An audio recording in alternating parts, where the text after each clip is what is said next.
I'm going to make my section very brief here as I talk about Jeremiah 28 to 30, and that'll be followed by a very informative, dramatic, and just a really great AI-generated presentation, which I invite you to stay tuned for. But it occurs to me that most people are familiar with the quote from the Lord about how he has plans to prosper us, not to penalize us, not to punish us. And this has to do with when the Israelis were in Babylon. They were exiled. And the Lord is telling the people that are in exile, this is not your land, but build a life. Build a life anyway. Well, you know what? This is not our world. We have a higher world that calls to us. And that is where our destiny lies. And we will meet on that far celestial shore someday. In the meantime, the Lord also answers the question towards the end of this section as to whether or not men can have babies. So it's a very thorough and thought-provoking section of the Bible, as are they all, every single one of them. And there's a lot of information about to follow, and I hope that you enjoy the presentation. Thank you very much.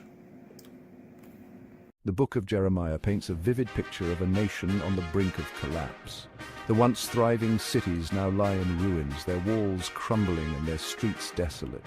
The air is thick with a sense of impending doom. God's chosen people, the Israelites, have turned away from him, embracing idolatry and wickedness. They worship false gods, bowing before golden calves and ancient statues, forsaking the covenant that once bound them to the Almighty. Jeremiah, a prophet of deep conviction, is called upon to deliver God's message, a message of impending judgment and a call to repentance. He stands before the people, a lone voice in the wilderness, holding a scroll that contains the words of the Lord.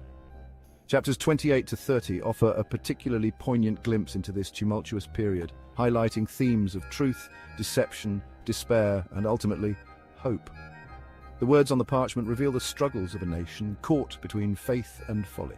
These chapters unfold against a backdrop of political intrigue and spiritual turmoil. In the courts of kings and the streets of the common folk, debates rage and alliances shift as the people grapple with their uncertain future. The Babylonians, an emerging world power, are casting a long shadow over Judah, threatening their very existence. Their soldiers march with relentless precision, and their empire expands, swallowing up nations in its path. In this context, Jeremiah's pronouncements carry a weight that extends far beyond his time, offering timeless lessons for those seeking to navigate the complexities of faith and life in a broken world. His words resonate through the ages, reminding us of the consequences of turning away from righteousness and the enduring hope found in repentance and faith. Jeremiah 28 introduces us to Hananiah, a false prophet who proclaims a message of peace and security, directly contradicting Jeremiah's warnings of impending exile. Hananiah's message is seductive in its simplicity, a promise of comfort and ease, a denial of the difficult truth spoken by Jeremiah. This encounter lays bare a crucial spiritual battle, the struggle to discern truth amidst a cacophony of voices vying for our attention. The temptation to embrace comforting lies, to choose the path of least resistance, is a perennial human struggle. Hananiah's pronouncements, though ultimately revealed as false, serve as a stark reminder of the ever-present danger of spiritual deception. Jeremiah's response to Hananiah is striking in its symbolism. In the midst of a bustling marketplace where the air is thick with anticipation and tension, Jeremiah's actions speak louder than words. He appears before the people wearing a yoke, a heavy wooden yoke that digs into his shoulders, a stark and painful reminder of the burden that is to come. This yoke is not just a prop, it is a physical representation of the coming Babylonian captivity, a future that is as heavy and unavoidable as the yoke itself. This powerful image underscores the weight of truth, the inescapable reality that the people must face. The yoke symbolizes the undeniable consequences of rejecting God's call to repentance. The people, seeing Jeremiah's struggle, are forced to confront their own despair and regret. The stormy sky above mirrors the turmoil within their hearts. Hananiah, in a theatrical display, breaks Jeremiah's yoke, proclaiming liberation from Babylon's oppression. The crowd reacts with a mix of hope and skepticism, their emotions as volatile as the scene before them. This act, while seemingly triumphant, highlights the fleeting allure of false hope. The crowd's cheers are loud but short-lived, a momentary escape from the harsh reality. The broken yoke, rather than signifying freedom, foreshadows the even greater burden that awaits those who cling to deception. The ominous clouds gather, a sign of the impending storm. Jeremiah's message is clear. True freedom lies not in denying reality, but in embracing the yoke of God's truth, even when it is difficult. The path may be challenging, but it leads to a sunrise of hope and redemption. Amidst the pronouncements of judgment and the looming threat of exile, a glimmer of hope emerges in Jeremiah 29.